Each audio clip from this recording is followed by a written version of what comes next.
Okay, सो महात्मा गांधी का एक coat सबको याद होगा और हमने अपने 9th क्लास में ज्योग्राफी में भी पढ़ा था, that there's enough for everyone's need but there's not enough for anyone's greed. और ये जो एनीवन का उन्होंने नाम लिया था, ये डोनाल्ड ट्रंप ही है। यहाँ पे एक बहुत ही बड़ी न्यूज आ रही है। यूएस और कनाडा के बीच एक ब्रिज की ओपनिंग होने वाली थी। वो ब्रिज बहुत दिनों से बन रहा था एंड एक बहुत ही बड़ा ब्रिज है जो अमेरिका के एक बहुत पॉपुलर स्टेट मिशिगन को कनेक्ट करता है कनाडा के स्टेट से। And Trump threatens to block the opening of the US Canada bridge because उन्हें इसका हाफ हिस्सा चाहिए। अगर इस ब्रिज की बात करें, you can see here in the map, तो ये रहा यूएस और ये रहा कनाडा और यहाँ पे है मिशिगन स्टेट ये। एंड यहाँ पे अगर जूम करेंगे देन ये है गॉर्डी हो इंटरनेशनल ब्रिज, उस ब्रिज का नाम है। And Michigan state as I said, और यहाँ पे वो ब्रिज है।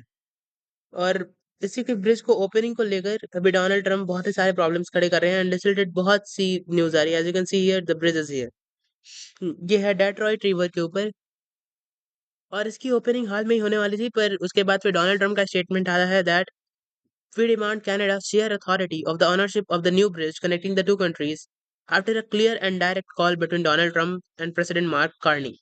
तो प्रेसिडेंट मार्क कार्नी और डोनाल्ड ट्रंप के बीच एक डायरेक्ट फोन कॉल हुआ था एंड उस कॉल में लाइक मार्क कार्नी तो कह रहे हैं काफी पॉजिटिव स्टेटमेंट था, बट उसके बाद डोनाल्ड ट्रंप के स्टेटमेंट्स बिल्कुल भी पॉजिटिव नहीं लग रहे। यूएस की तरफ से स्टेटमेंट आ रही है दैट ये जो ब्रिज है ये तब तक नहीं खुलेगा जब तक Canada treats the United States with fairness and respect we deserve. इन्हें रिस्पेक्ट सिर्फ खुद के लिए चाहिए एंड हर जगह डिसरिस्पेक्ट ही दिखता रहता है, बट ये दूसरे के साथ कुछ भी कर सकते हैं एंड वो इन्हें बिल्कुल भी दिखाई नहीं देता। मार्क कार्नी की तरफ से बहुत सारे स्टेटमेंट आ रहे हैं दैट इस ब्रिज को बनाने में बोथ यूएस और कैनेडियन वर्कर्स ने काम किया है, स्टील दोनों कंट्रीज से लगा है। और ये एक बहुत ही ज्यादा ग्रेट एग्जांपल है दोनों कंट्रीज के बीच जो ट्रेड कॉपरेशन है उसको शो करने का। एंड आपके नॉलेज से मैं बता देता हूँ, इस ब्रिज को बनाने का पूरा ऑलमोस्ट खर्चा यू कैन से कनाडा ने उठाया था। और अब डोनाल्ड ट्रम्प चाहते हैं दैट जस्ट बिकॉज यूएस के स्टेट से कनेक्ट करता है, सो ऑलमोस्ट इसका हाफ हिस्सा यूएस ओन करे, अथॉरिटी में हाफ यूएस का पावर हो एंड इसके प्रॉफिट्स एंड ऑल भी यूएस डिटरमाइन करे। As you can see here in all this ransom, I mean random statements from different people, बहुत ही ज्यादा मैसी सिचुएशन है। इवन मिशिगन स्टेट की जो सेनेटर हैं एलिसा स्कॉटकिन, जो कि एक डेमोक्रेटिक पार्टी से हैं, जो कि और as you know Donald Trump है रिपब्लिकन पार्टी से, सो ये एक ऑपोजिशन पार्टी से हैं। और इन्होंने इवन कहा that closing the incredibly important infrastructure project would be awful for our state's economy. So उन्होंने भी लाइक मिशिगन के स्टेट सेनेटर ने खुद कहा है दैट कि उनके स्टेट के लिए बहुत ही बुरा होगा अगर ये इतना बड़ा इंफ्रास्ट्रक्चर प्रोजेक्ट को अगर डोनाल्ड ट्रम्प बंद कर देते हैं।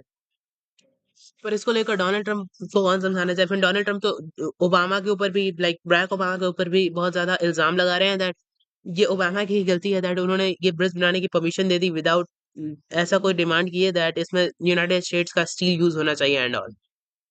जो कंस्ट्रक्शन था वो शुरू हुआ था 2018 में, यानी आज से ऑलमोस्ट 8 साल पहले। और एक कंटेंशन का पॉइंट है दोनों कंट्रीज के बीच ऑलमोस्ट एक डिकेड से, और एस्टिमेट किया जा रहा है दैट इसका कॉस्ट था ऑलमोस्ट 6.4 बिलियन कैनेडियन डॉलर्स, जो कि है 3.4 बिलियन पाउंड्स। तो इससे रिलेटेड भी और भी न्यूज़ आएँगी, यहाँ पे बहुत सी चीज़ें हो रही हैं एंड इसकी रिलीज़ आई मीन इसके ओपनिंग के लिए बहुत कुछ होने वाला है। इवन डोनाल्ड ट्रम्प ने बहुत से हार्श स्टेटमेंट्स दिए हैं दैट वो कहीं से भी कहीं निकल जाते हैं। उसी में उन्होंने ये भी कहा दैट जो कनाडा और चाइना के बीच जो ट्रेड डील हुआ है, वो कनाडा को खा जाएगा ऑलमोस्ट, ईट कनाडा अलाइव। सो या और भी न्यूज़ आएँगी and I will keep making updated videos.